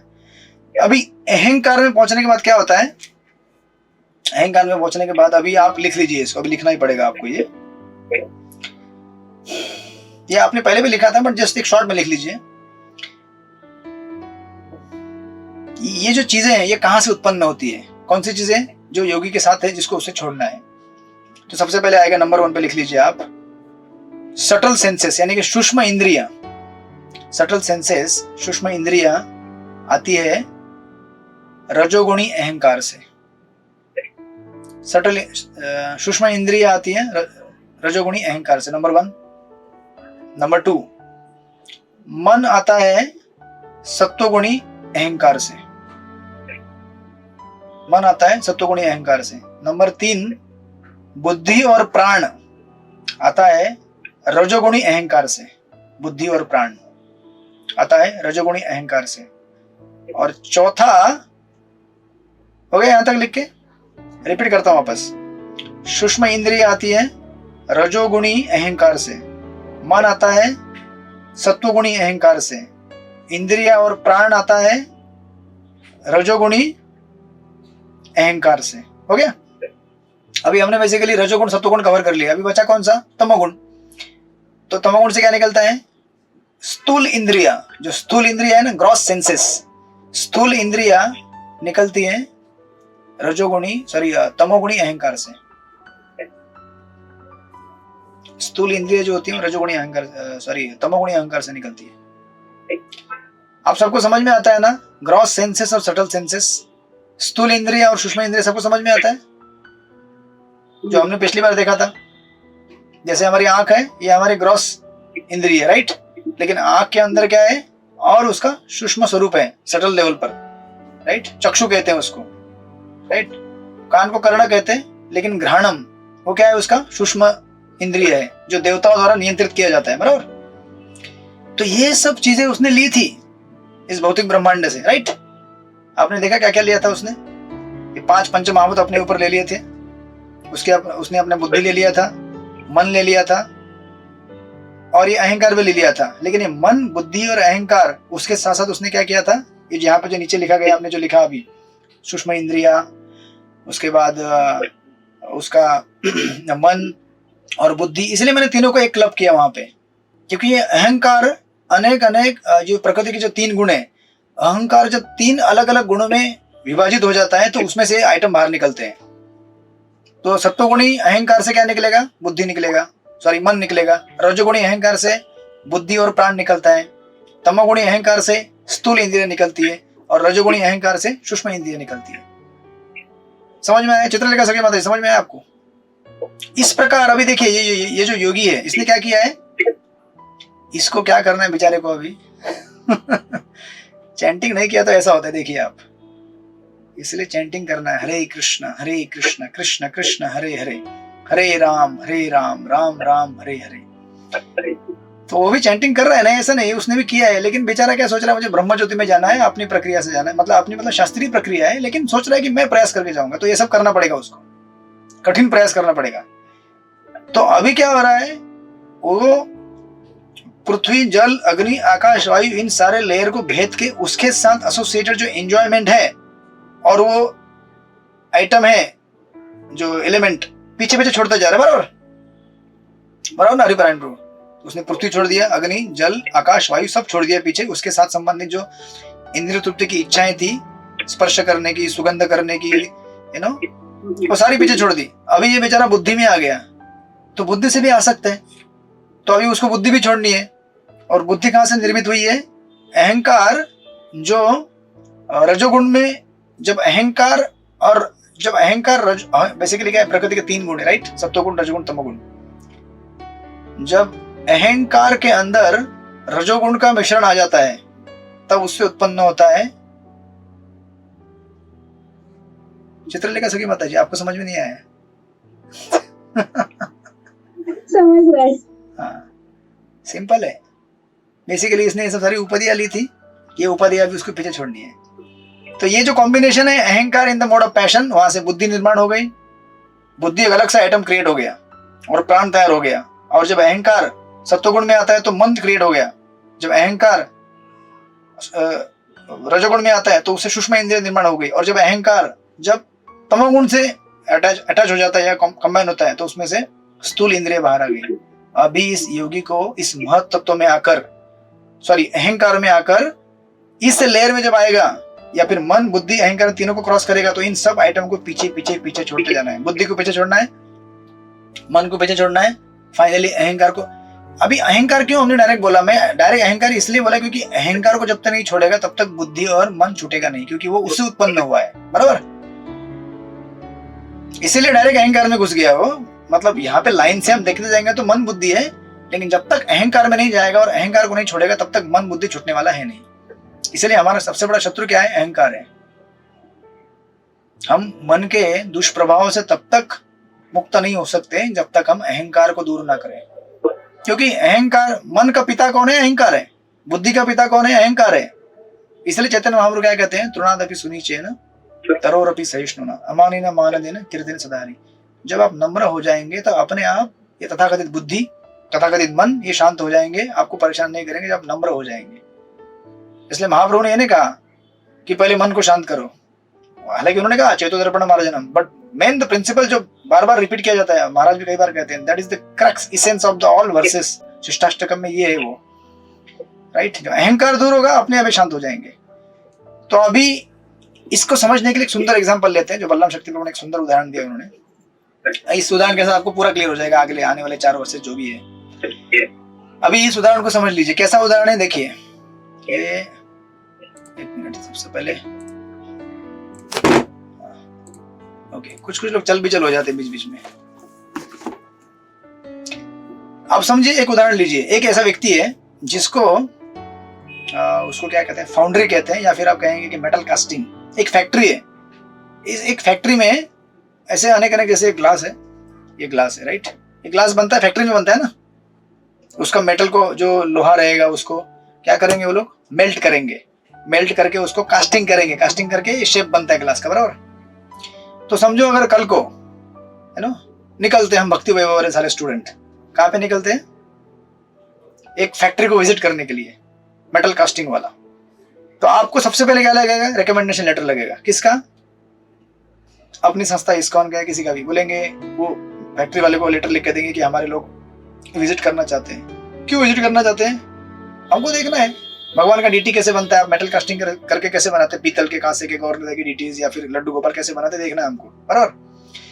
तो हमको रिकमेंडेशन लेटर दिया जाएगा, हम जाएंगे वहां पे, उसके तत्पश्चात सबसे पहले गेट में बोलेगा आपको पहले आइडेंटिटी कार्ड लेना है, टेम्पररी आइडेंटिटी कार्ड देंगे हमको, बराबर।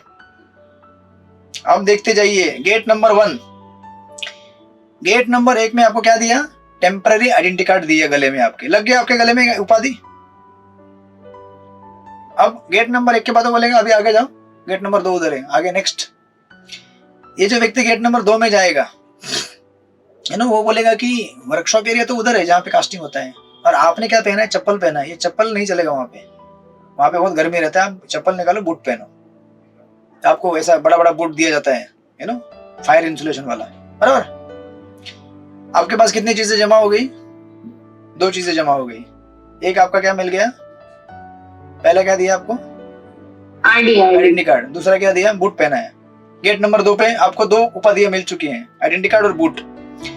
फिर आगे बोलते हैं, और आगे तीसरा गेट है, उधर से फिर आपको फरनाक के अंदर लेके जाएंगे, जो भट्टी रहेगा वहां देखने के लिए। तीसरे नंबर में गेट में पहुंचने के बाद बोलता है वो व्यक्ति, आप ऐसे अंदर जाओगे, अरे उधर अंदर इतना जबरदस्त फायर है, एक जैकेट पहनो, ये जैकेट पहनोगे तो क्या होगा, कुछ अग्नि उड़ेगी या गर्मी आपको होगी नहीं, ठीक है, इसको पहन लो, जैकेट पहना दिया। कितने 3 चीजें जमा हो गई, 3 चीजें जमा हो गई। फिर वो बोलता है आप ऐसे अपने खुले आंखों से देखोगे, आपकी आंखें तो खराब हो जाएंगी, इतना जबरदस्त फायर रहता है वहां पे, एकदम ज्वलंत, ऐसा अग्नि को आप कंटिन्यूसली नहीं देख सकते, राइट। तो आपको बोलते हैं आप चश्मा पहन लो, एक आपको चश्मा पहनाया जाता है। फिर बोलते हैं जाओ अंदर, अभी अब अंदर जाते हैं, चश्मा पहना है, जैकेट पहना है, बूट पहना है, जबरदस्त भक्ति वैभव के स्टूडेंट हाथ में भागवतम लिया हुआ है, भागवतम में देख रहे परमात्मा का रूप क्या है, यहाँ पे सामने परमात्मा गौरमिता, उनका कास्टिंग हो रहा है, डीटीज वगैरह बन रहे हैं, सब देख लिया आपने, प्रोसीजर समझ लिया और आपने आनंद उठाया, वाह आनंद आया, देख लिया, अच्छा लगा हमको, कैसे कैसे बनाते हैं, क्या करते हैं। अभी हमको वहां पे रहना है क्या, फैक्ट्री के अंदर रहना है क्या नहीं, क्योंकि हमारा वो परमानेंट घर है नहीं, तो अभी आपको फैक्ट्री से बाहर निकलना है, भूख लग गया, अभी थोड़ी उधर खाना मिलेगा आपको, मतलब चलो फैक्ट्री के बाहर निकलो, अभी हो गया देख के मजा आ गया, बस बस। तो अभी आपको फैक्ट्री से बाहर आना है, ठीक है। अब फैक्ट्री से बाहर आते समय एग्जैक्टली उन्हीं गेट से बाहर आएंगे आप जिन गेट से अंदर गए थे, बराबर। तो आप गेट नंबर, लास्ट में कौन सा गेट था आपके पास, 3 नंबर ना, 4 नहीं, 3 गेट ही हमें। 3 नंबर गेट में आपको क्या पहनाया था, चश्मा और जैकेट, बराबर। तो 3 नंबर गेट में आपको वो बोलेगा भाई अपना चश्मा उतारो और जैकेट उतारो, क्योंकि बाहर की जरूरत, बाहर उसके बाद बाहर जरूरत नहीं ना चश्मा और जैकेट की। ये चश्मा जैकेट किसके लिए है, जो वापस कोई दूसरा व्यक्ति आएगा अंदर देखने के लिए, उसके लिए है। आप निकालो, चलो चलो निकालो। कोई बोलेगा क्यों निकालूं मैं, मुझे अच्छा लग रहा है जैकेट। देखिए ये हम प्रोसेस स्टडी कर रहे हैं क्रिएशन और लिबरेशन का। जो जीवात्मा अपनी उपाधि को छोड़ना नहीं चाहता, कहता है कि नहीं मुझे तो यही अच्छा लग रहा है यार भट्टी के अंदर, तो अभी उधर का जो सुपरवाइजर है वो बोले समझाएगा, अरे बाबा ये रहने का जगह नहीं है तुम्हारा, तुम जाओ यहाँ से बाहर। नहीं मेरे को इधर रहना अच्छा लगता है मेरे को। तो बोलेगा ठीक है इधर रहो, मजदूरी करो, अभी तुम क्या करोगे, इधर काम करो, खाना पीना चाहिए ना, काम करते रहो। तो वही जैकेट वही चश्मा पहन के काम करते रहो। जो बाहर निकलना चाहता है वो सबसे पहले अपना चश्मा और जैकेट वहां पे डिपॉजिट करो, गेट नंबर 3। फिर 2 नंबर पे आएगा। 2 नंबर में आपको क्या पहनाया था, क्या पहनाया था 2 नंबर पे, जूते पहनाए थे, बराबर। 2 नंबर पे जैकेट या बूट पहनाए थे, शूज पहनाए थे, यस। तो वो बोलेगा सिक्योरिटी वहां जो रहेगा बोलेगा निकालो बूट, निकालो बाहर। बूट लेके बाहर क्या करोगे, तो आपको बूट निकालने पड़ेंगे। गेट नंबर 1 पे आओगे। फिर गेट नंबर 1 पे क्या दिया था आपको, आपको वरमाला पहनाई थी उन्होंने टेम्पररी आइडेंटिटी कार्ड था, टेम्पररी था, निकालो टेम्पररी आइडेंटिटी कार्ड निकाल दिया। इसके बाद बोलेंगे जाओ अभी तुम मुक्त हो गए, बाहर निकल जाओ। क्या समझा आपको इस उदाहरण से? अभी आपको यही उदाहरण, ये जो हम 10 लेयर क्रॉस करके बाहर निकलने वाले उसके साथ जोड़ना है। तो हम जैसे जाते समय जो चीजें लेके जाते हैं, आते समय एग्जैक्टली उन्हीं चीजों को छोड़ के बाहर निकलना पड़ता है। तो ये जो व्यक्ति है, यानी कि इस भौतिक जगत में जो भी अभी ये योगी हमारे पास है, राइट, ये योगी अंदर एंट्री करते समय सबसे पहले प्रधान, राइट, प्रधान मतलब जिसमें प्रकृति के 3 गुण रहते हैं, लेकिन वो प्रधान प्रकृति के, अभी थोड़ा सा टेक्निकल लेकिन ध्यान दीजिए, प्रधान मतलब ऐसा चीज जिसके अंदर भौतिक जगत है और प्रकृति के 3 गुण भी है, लेकिन प्रकृति के 3 गुण सुप्त अवस्था में, जागृत अवस्था में नहीं है, एक्टिव नहीं है, इनएक्टिव है, उसको प्रधान कहते हैं। जब महाविष्णु इन प्रधान के ऊपर अपना नजर डालते हैं ना, तो ये प्रकृति के 3 गुण विचलित होते हैं, एक्टिव हो जाते हैं, तो ये प्रधान बन जाता है महत तत्व, राइट।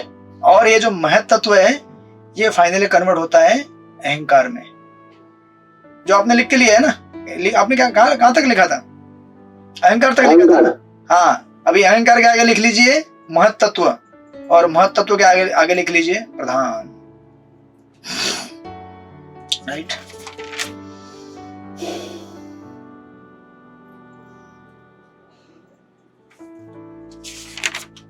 तो अभी सिंपल हो गया गणित। जब व्यक्ति भौतिक जगत में एंट्री किया था तो सबसे पहले क्या किया उसने? प्रधान में जंप मार दिया, बराबर।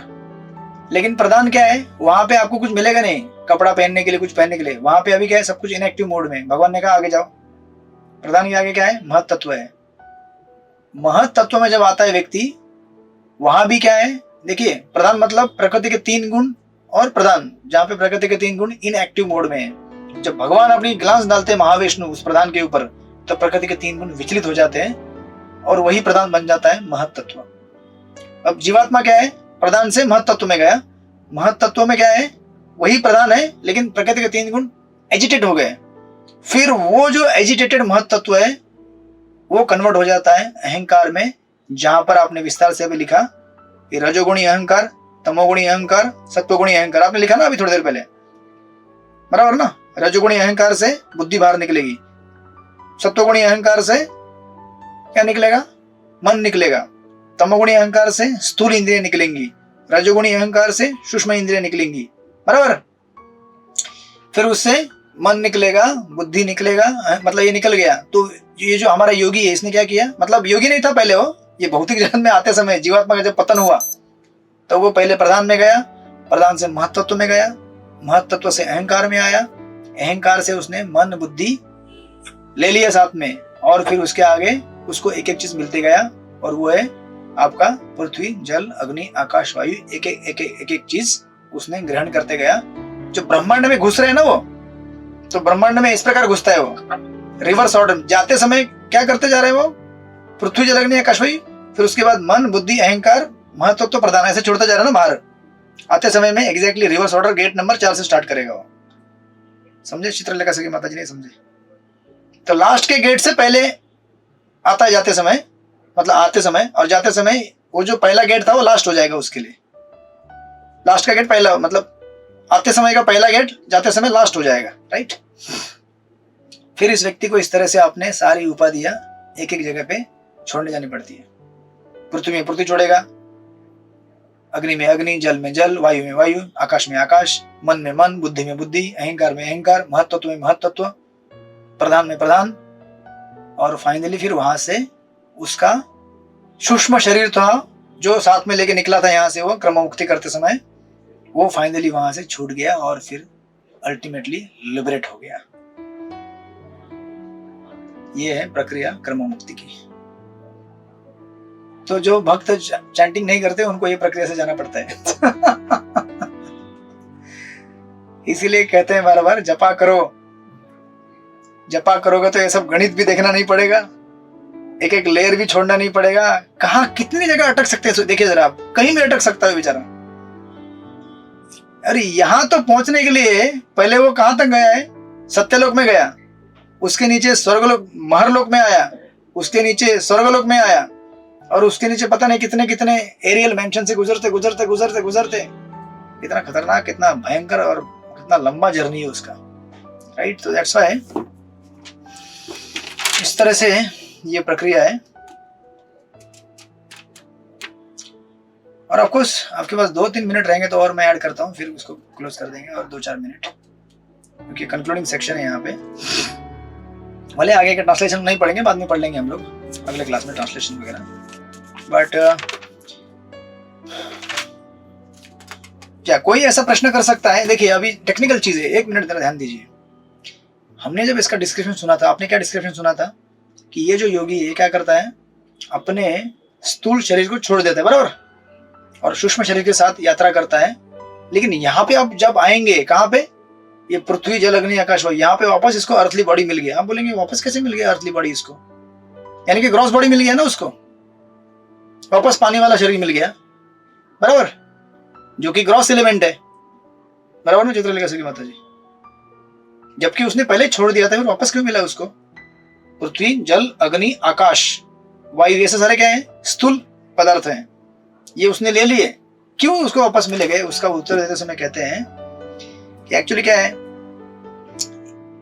ये टेस्टिंग और चेकिंग होता है फाइनली, जब ये योगी, क्योंकि ये सत्य लोक से बाहर जा रहा है ना, अभी सत्य लोक से बाहर जा रहा है, मतलब ऑलमोस्ट भगवत धाम नहीं बोलेंगे, लेकिन जो उसका डेस्टिनेशन था उसके ऑलमोस्ट सेकंड लास्ट, हाँ मतलब एकदम 2 गेट ही बाकी है। तो इसको पूछा जाता है वापस चाहिए क्या बॉडी, शरीर चाहिए वापस? अच्छा, पानी वाला सबसे पहले बोलते हैं ठीक है, ये पृथ्वी वाला शरीर ले लो। अभी देखिए नहीं लिया तो भी लेना पड़ता है उसको, क्योंकि चेकिंग हो रहा है, टेस्टिंग हो रहा है। देते हैं उसको बॉडी, एंजॉय करना है, और अगर वो बोलेगा एंजॉय करना है, करते रहो यहाँ पे enjoy, you know, testing smell करते रहो। लेकिन जब वो बोलेगा नहीं नहीं हो गया, इनफ, थक गया, मतलब हो गया मेरा, तो बोलेंगे ठीक है नेक्स्ट, अभी खत्म नहीं हुआ है, पानी वाला ले लो। पानी वाला चाहिए? नहीं, लेना पड़ेगा, ले लो, खत्म हो गया, फिर आगे। जब तक ये 5 पूरे नहीं होंगे तब तक मन बुद्धि वापस उसके जो सूक्ष्म पार्ट है वहां तक नहीं आएगा। ऐसे करते करते करते करते फिर फाइनली वो लास्ट के लेयर में पहुंचेगा, है ना, प्रधान, फिर वहां से ये बाहर निकलेगा मुक्त आकाश आजाद में ब्रह्म ज्योति में जाने के लिए रेडी। लेकिन प्रॉब्लम क्या है कि ब्रह्म ज्योति में पहुंचने के बाद भी शांति नहीं है। क्यों? क्योंकि ब्रह्म ज्योति ऐसा स्थान है जहां पे भगवत सेवा नहीं है, और जीवात्मा का स्वभाव क्या है? सेवा करना, राइट। तो इसीलिए इस व्यक्ति को ब्रह्म ज्योति से, देखिए प्रभुपाद हमेशा कहते हैं कि जिनको इस प्रकार की मुक्तियां मिलती हैं वो लोग नीचे वापस आ जाते हैं। इसका मतलब ये नहीं कि उनको वहां से भगाया जाता है, ऐसा जैसे स्वर्ग से पुण्य खत्म होने के बाद जैसे किक मारते हैं ना, जाओ रे नीचे, यहाँ रुकने की जगह नहीं है। नहीं नहीं नहीं, मैं रुकना चाहता नहीं, यहाँ रुकने का जगह नहीं है, टिकट खत्म तुम्हारा। थिएटर में आए थे ना, 3 घंटे का टिकट था तुम्हारा, फिनिश, गेट आउट। ब्रह्म ज्योति में ऐसा नहीं है, आपको वहां से धकेला नहीं जाता है। लेकिन धकेला भी जाता है, कैसे? क्योंकि आप वहां नहीं रह सकते, रेस्टलेस होकर कैसे रह सकते हैं आप? समझो आपको ऐसे किसी कमरे में रखा है जहां पे आपको बोला जाए कि अगले 100 साल तक इस रूम में रहो, किसी से बात नहीं करने का, किसी से बोलने का नहीं। आपके खाने पीने का सब सामान मिलेगा, आपको खाना पीना सब कुछ मिलेगा, ऐशो आराम रहना। लेकिन कोई भी व्यक्ति इस घर के ना अंदर आएगा, ना तुमसे बात करेगा, कुछ नहीं करेगा, जाओ। कौन रहना चाहेगा उस घर के अंदर? कौन रहना चाहेगा? भले आपको मोबाइल भी दिया जाए, टीवी भी दिया जाए, कौन रहेगा उसके अंदर? रहेगा कोई? आप लोगों को डाउट है रहेगा? आप रहेगा बोल रहे हैं आप लोग? अरे हम लोग को अपने रूम के अंदर अगर 2 दिन कैद कर दे कोई और बोले किसी से बात नहीं करने का, चुपचाप रहने का, कौन रहना चाहेगा भाई? बोर हो जाएंगे ना आप लोग, पक जाएंगे पूरी तरह से। नहीं मनुष्य समाज प्रिय प्राणी। हाँ, हम लोग क्या है? सोशल हैं, राइट। बिना सोसाइटी के हम लोग रह नहीं सकते। क्योंकि अभी इसका मतलब ये नहीं कि हम लोग मतलब सोशल, क्योंकि हमारा स्वभाव है लोगों के साथ रहना, उनकी सेवा करना, ये इसका ओरिजिन वहां पे है। तो हम लोग भक्तों के समुदाय में रहने का हमारा आदत है, गोलोक वृंदावन में या फिर वैकुंठ में, जहां भी हम रहे हैं। सेवा कहां करेंगे? जहां भक्त रहेंगे। अकेले में सेवा करेंगे, पहाड़ की चोटी में जाके बैठेंगे, मैं मुक्ति मिल गया, मुझे ब्रह्म ज्योति में मुक्ति की, मतलब कैसा है वो, आपको कहा जाए पहाड़ की चोटी में जाओ, वहां हवा आ रही है सुंदर, शांति से बैठे रहो। अरे कितने दिन तक बैठोगे? 1 दिन, 2 दिन, 3 दिन, 4 दिन, बाद में बोलोगे मुझे कुछ तो करना है, सेवा कर, अल्टीमेटली सेवा करनी है उसको मालूम नहीं क्या करना है।